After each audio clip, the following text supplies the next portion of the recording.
From the studios of Boise State Public Radio News, I'm Gemma Cadet. This is Idaho Matters. The largest Christian church in the world is set to choose a new leader after Pope Francis died on Easter Monday at the age of 88. Beginning May 7th, the process to pick a new pope will begin as the papal conclave convenes. This is a tradition that has been passed on for centuries, but it's not something that happens often, and it's often shrouded in quite a bit of mystery. So joining us once again to talk to us about the process is Deacon Scott Pearhill. He is the Director of Communications at the Roman Catholic Diocese of Boise, as well as the editor of the Idaho Catholic Register. Deacon Pearhill, nice to have you back on the show. Oh, it's wonderful to be here. Thank you. So I just want to begin with a basic question. Who is actually leading the church right now? As I mentioned, Pope Francis died April 21st, but the conclave doesn't begin until May 7th. So who is in charge? Yes. There's an interim person. It's the Chamberlain, the Camerlengo. It's Cardinal Kevin Farrell. He's a 77-year-old Irish American. And in this interregnum period between reigns of Pope, the Camerlengo, the Chamberlain, will make sure that all of the policies and departments continue to function and no changes will be made, but he'll just carry forth everything that was set in place. He, in fact, will even call the conclave. He's the one who initiates that procedure. Oh, so there have been roughly 266 popes in the Catholic Church's roughly 2,000-year history. And most have been chosen by the conclave. So for folks who do not follow this, who may not be Catholic, what exactly is a conclave? Yeah, so a conclave is a gathering of cardinals. They are sequestered, they're locked in, and the cardinals will vote, those that are of voting age. I'll explain that at another moment.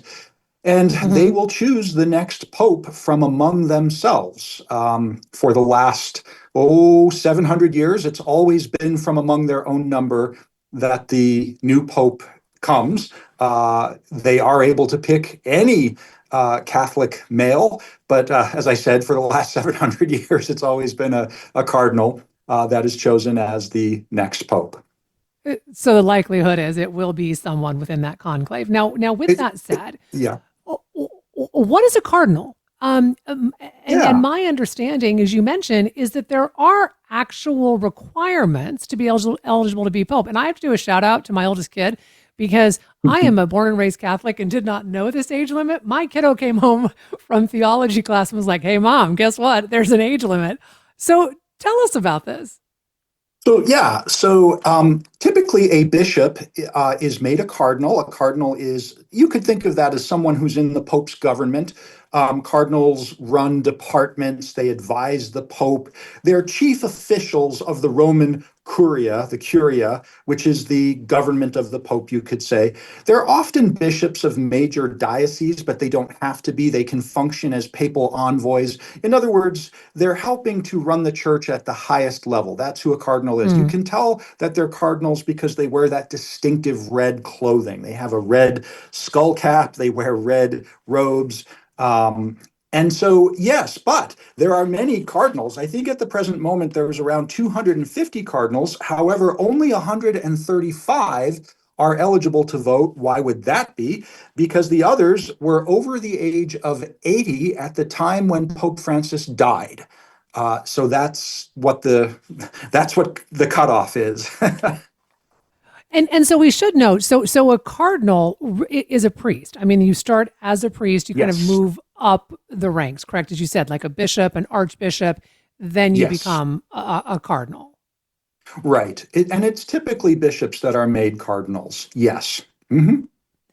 So is there an ideal candidate for the papacy? And what I mean is this, does age matter? Because let's take an example. When Pope John II became Pope, he was considered fairly young. He was 58. But then you have Pope Francis, who was 76. So do you want a pope who might, reign for, let's say, Pope Francis, right, where it was 12 years, but then you have other popes who, if they come in younger, they might be in charge of the Catholic Church for a couple of decades. Decades. Yeah, you're exactly right. Pope John Paul II is the second longest reigning pope in papal history, reigned for more than 2 decades. He was the pope that I grew up knowing. I thought he would be the only Mm-hmm. pope I ever knew, but of course, he died. And then Pope Benedict XVI was elected. He famously did about 7 years and then resigned. And then Right. now we have Pope Francis, who was elected in 2013. The cardinal electors will keep all of this calculus in mind. I think sometimes, if they feel they don't have a candidate that will, they find a suitable candidate, but they don't think that that candidate will go on for very long. That's called a Papa, that's called a Pope of Passage. They think of that Pope sometimes as someone who will fill the place worthily until a new Pope can be chosen after his death. Sometimes they're looking for someone that will guide the church for decades to come. And those cardinal electors will keep all of this in mind, trying to think about what's best for this worldwide Mm-hmm. church.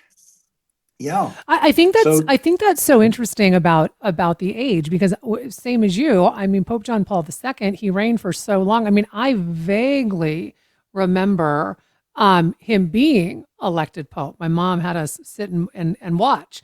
yeah. Um, Yeah. and he reigned for so long, and then to really have two popes, since 2005, is Right. kind of it. I think it was surprising because Yes. Pope John Paul II reigned for so long. Does that make sense? It does, and the church moves in geologic time, so to have two popes in 20 years is relatively rapid succession. But So let's remember talk that, about the. I was just Oh, going to go say, ahead. remember that Pope John Paul II, when he was elected pope, succeeded Pope John Paul I, who only reigned 1 month. So things can happen. That is very true. Right. Okay. So let's talk about the conclave itself. Yes. For someone who's looking at this from the outside, I Hmm. think it's fair to say this can seem kind of odd. This can seem Yes. a little extravagant.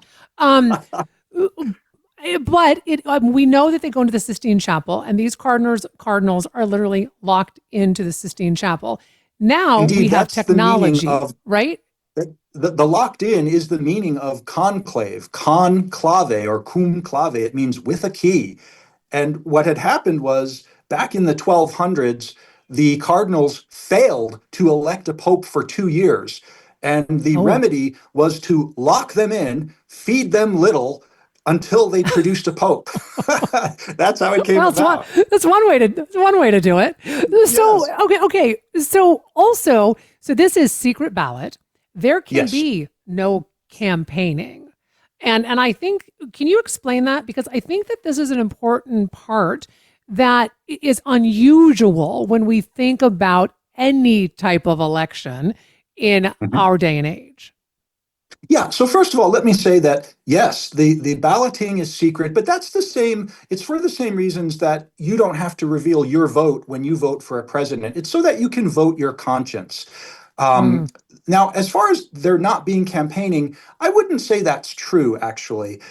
Prior to the conclave, and it's just happening now, there are pre conclave events, general conferences, at which people who are papabile, popeable, those that might become pope, make speeches and people get to know them and what they stand for. Famously, Pope Francis mm-hmm. made a pre-conclave speech during one of these general conferences leading up to the conclave that was very moving and probably helped to secure him the papacy. So there is campaigning to a certain extent. And then what happens is once they're in and voting, between the votes, there'll be two votes in the morning and two possibilities for voting in the afternoon. You could call those rounds of voting. So 4 rounds of voting a day after the first day. Um, Between the voting, when they don't have a two-thirds majority and they don't have a pope, the cardinals will very definitely meet and talk to each other. And that's why the next round of voting might be different. Mm. So, and it has to be a two-thirds majority, right? It's not a That's unanimous correct. vote. No, it's a Before I let two-thirds you, majority. That's all that's needed.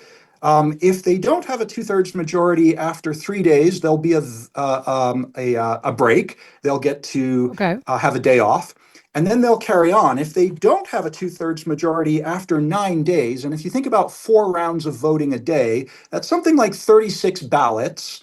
ooh, Then what can happen is they can opt to have the two candidates that have most recently received the most votes go into a runoff. That's very oh my rare. goodness. Yeah. So before I let you go, Deacon, why Yeah. is the leader of a church watched so closely, even among non-Catholics? Because there are numerous other religions in the world. There are numerous other church leaders. But Mhm. it seems that most people, whether you are Catholic, whether you hold any religious faith, always seem to be aware of who the Pope is. So why is that? That's an excellent question.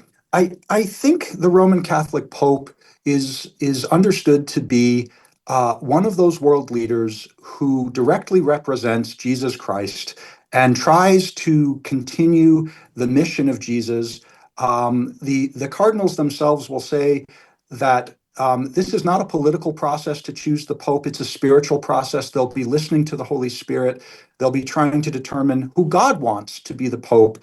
And many popes have been very generous and life affirming and compassionate leaders. And I think that makes them sometimes a little bit different than the rest of the world leaders because they're they're pushing forward a spiritual agenda often rather Hmm. than a political agenda.